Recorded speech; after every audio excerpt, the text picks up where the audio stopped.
G'day, Dave. How you going, all right? Oh, wonderful. Great weather, Dave. Oh, yeah, it's great. I tell you what, though, yesterday morning up here at least was absolutely sensational. It was just a beautiful morning yesterday. Yeah, really.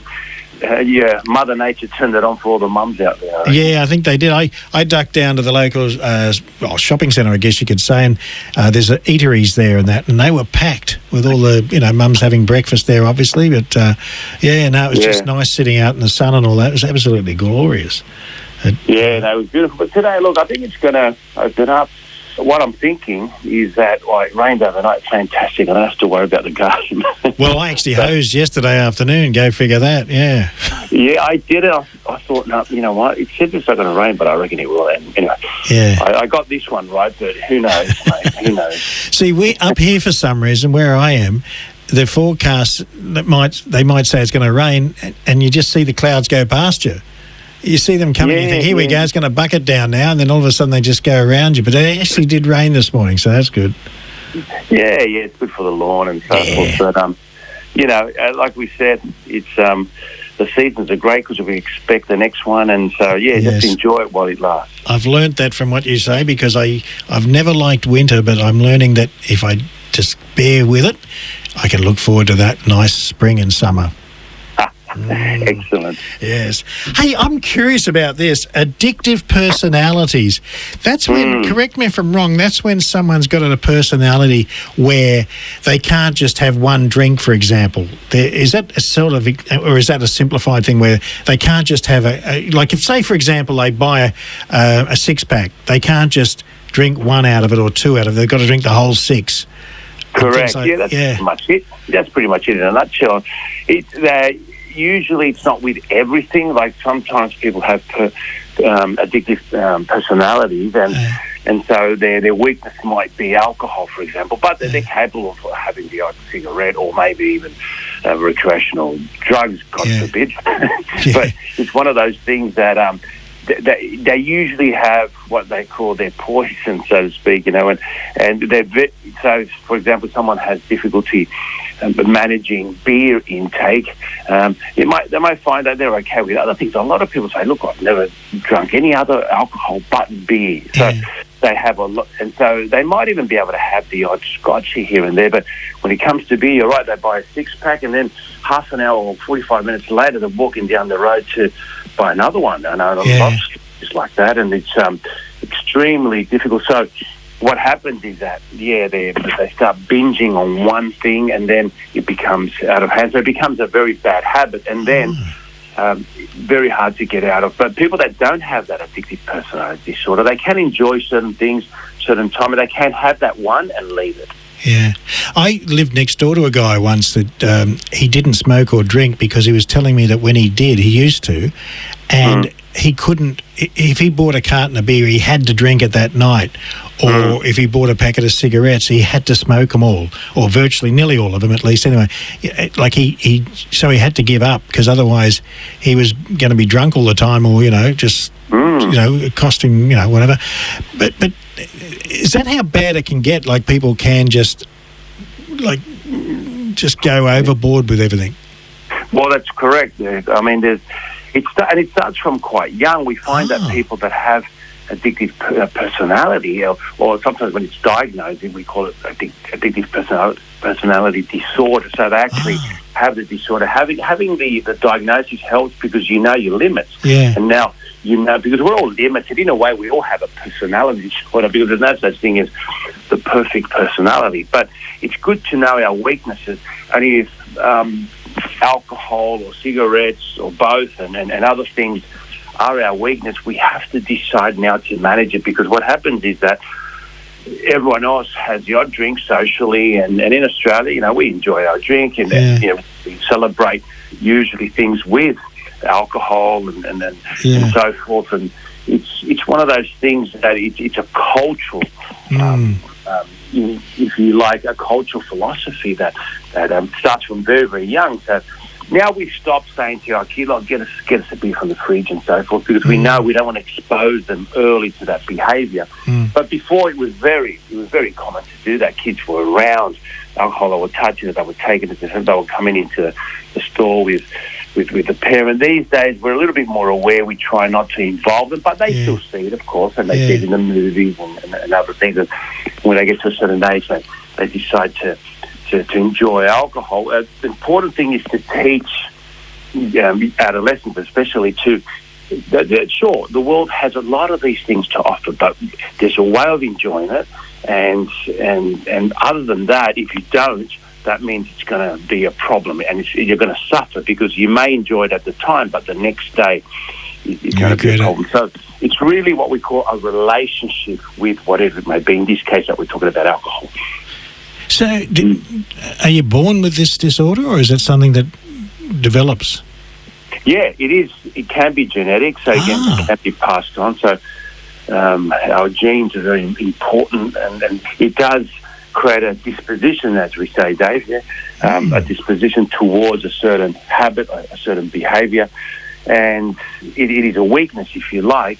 And if the person has the right environment, they may not develop that disposition. So it's one of those things that we can still have a lot of if you like, awareness and control over whether that behaviour will develop. But it's already there, so it just takes a bit of creating bad habits, and eventually, yes, it's very hard to move on unless the person stops it totally. And like you said when you started the show, that person can't have one. So there's a lot of people, patients that I have that are in that situation. They just decided, look, I'm not even going to have one, because I've had one, then I've had 10, and they've tried all these different ways of giving up, and they can't. It's always a problem in their lives. And other people can manage to get to a point where, look, I just do this certain thing, whatever it may be, at certain times, and they're very capable of managing it, even with addictive personality, with certain treatment and medication. So it's basically the way to tackle it is you've just got to learn to either restrict yourself or worst case scenario, you mentioned medication then. Correct, yes, that's right. There are certain therapies. People usually with a certain amount of experience in these things and really decide that want to control this, they can, because they've noticed that it's a common thread throughout their life, this thing that they have in their life that has caused them to lose relationships, work, and other things, maybe even criminal charges, or many aspects. And so we look at that, and they realise, wow, it's not really worth it, is it? And they make a decision and they take control of their life, and it's quite wonderful when you see that happen. I mean, unfortunately, sometimes we do have to suffer in order to get to that decision making, but it doesn't matter what age it is, what time of your life. It's to make that good decision to change that is it's never too late. What I tell people, never too late, because you still have the rest of your life now to live and to experience it without this thing that's causing you so much harm. Is it true people can be addicted to eating? Yeah. Eating is a big one, yes. And especially because if it contains certain things like sugar, for example. Of course. For starters, we're all addicted to sugar, all of us. Because, all of us were addicted to sugar, because what happens is that when we're born and we drink out of the mother's milk, it's very, very high in sugars and other things. So already we're set up from babies. If you see a baby when they're hungry and they're screaming, you can tell, look, I want this now. And there's nothing you can do. You can cuddle it. And so it's quite funny in that sense to see in that. Wow, it's a physiological thing. You can see it in the baby's face. They need it. They want it. They'll scream the house down. And in a way, of course, it's a way of getting the attention. That's how kids communicate. And so, but we take that with us. And unfortunately, a lot of the food companies, they add a lot of sugar because they're aware that deep inside we're all addicted to that substance. So we have to try to regulate that as well. Wow. You know, I've seen where they've given a monkey or something like that a jelly bean or something, and they love it, obviously, because there's sugar in that too. I wonder if it's the same with them too. Yeah, of course, yeah. Like primates, and we share 90-odd% of our genetic structure with other primates. So it's very, very similar, of course, and not only that, with other mammals, and that's why we use rats and mice as all scientists do anyway, in order to test certain things, because it's they're very, very close genetically as well. And so whatever you feed the person, then they'll want more of it, and that becomes an addiction later in life, or sometimes early in life. I've seen children as well in that situation, and because it's so abundant, and we live in a very fortunately in a very country that we have abundance of food, and it's all of our pantries are way too full, and so it's just there, and it's and again, another thing that's unfortunate, that a lot of the foods that are high in sugars and other things that aren't that good for us are usually the cheaper ones. So we have to educate, especially our kids, and start with ourselves, because we're role modeling, of course, to manage that intake. Because yes, there is such a thing as an addiction to food.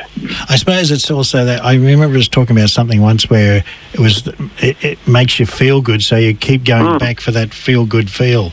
Yes, Amazing. It makes you feel good. It's that moment. It's that hedonism in us all. It's that moment. We love it, and then, but you know what? It's a bit like summer, Dave. Enjoy it, and then winter comes, and hold on for it. And you know what? When it does come, the same with food, and same with other things. Same with many things that we experience in life. If you had it all the time, everything's very well researched. If we have it all the time, we don't appreciate it. True. So, give yourself that luxury of having the odd chocolate, or going to a party and sharing a cocktail with a friend, or whatever it may be, but make sure it's in moderation, because that is the key. Good advice. Good on you. Well, I'm addicted to having to go to the news every half hour. So there you go, mate. I've got to do that. But hey, you have a great week. Always great talking to you. I love it. And I love it. It's just great how you explain stuff. You have a great week, and thanks again for today. No worries. Take care.